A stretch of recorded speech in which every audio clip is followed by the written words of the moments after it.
Елбасымыз Нұрсұлтан Назарбаевтың бастамасымен қолға алынған "Біз біргеміз" науқаны бүгінгі күнде қалың жұртқа қажеттақ боп тұр. Соның аясында тұрмысы төмен отбасылар мен мұқтаж жандар қиын сәтте азда болса жәрдемге жүздері жарқырап разы болуда. Қиындық туған сәттерде бір жағадан бас, бір жеңнен қол шығарған қазақ жұрты бір-біріне ардайым көмек қолын созудан тайынбайды. Елбасымыз жуырда ғана жариялаған "Бірлесе білген ел бәрін жеңеді" мақаласында бар әлеуметті ауызбіршілік пен байсалдылыққа шақырады. Бүгінде қаламыздағы көмек қолын созған кәсіпкерлер мен қайырымды жандар азық-түлікті мұқтаж жанұяларға үлестіруде.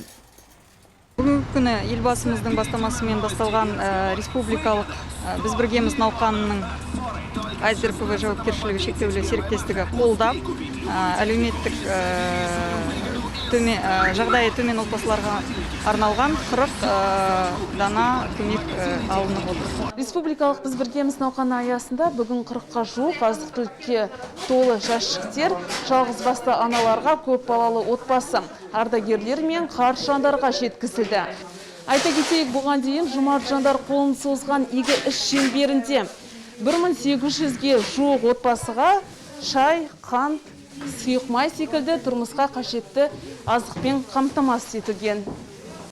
Әлемде қиын-қыстау кезеңде бар халық жұдырықтай жұмылып көмек қолын созу қажет. Әрине, дәл қазіргі ел тынысы кәсіпкерлер үшін де оңай емес. Алайда бүгінгі күннің басты мақсаты аты жаман аурудың алдын алып, мұқтаж жандарға көмектесу. Ол үшін шаһар кәсіпкерлері де аянбайды. Азыққа толық жәшік ішінде тұрмысқа қажеттінің бәрі бар. Үміт Тұңғышбаева зейнеткер. Жалдамалы пәтерде 30 мың теңге төлеп тұрады. Және алатын ақшасы мүлде жеткіліксіз екенін мойындайды. Мұндай ауыр уақытта қаражаттың жетіспеушілігі әсіресе қиын дейді.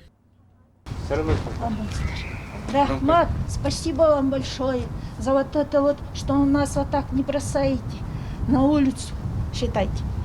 Қиын-қыстау күн туған кезде бар ел жұмыла жеңе алады. Осындай әлеуметтік көмек жәшігі қаламыздың 40-қа жуық отбасына таратылды. Игі іс алдағы уақытта жалғасын табады. Мөлдір Сағидолла, Досымбек Тоқай, Ертіс ақпарат.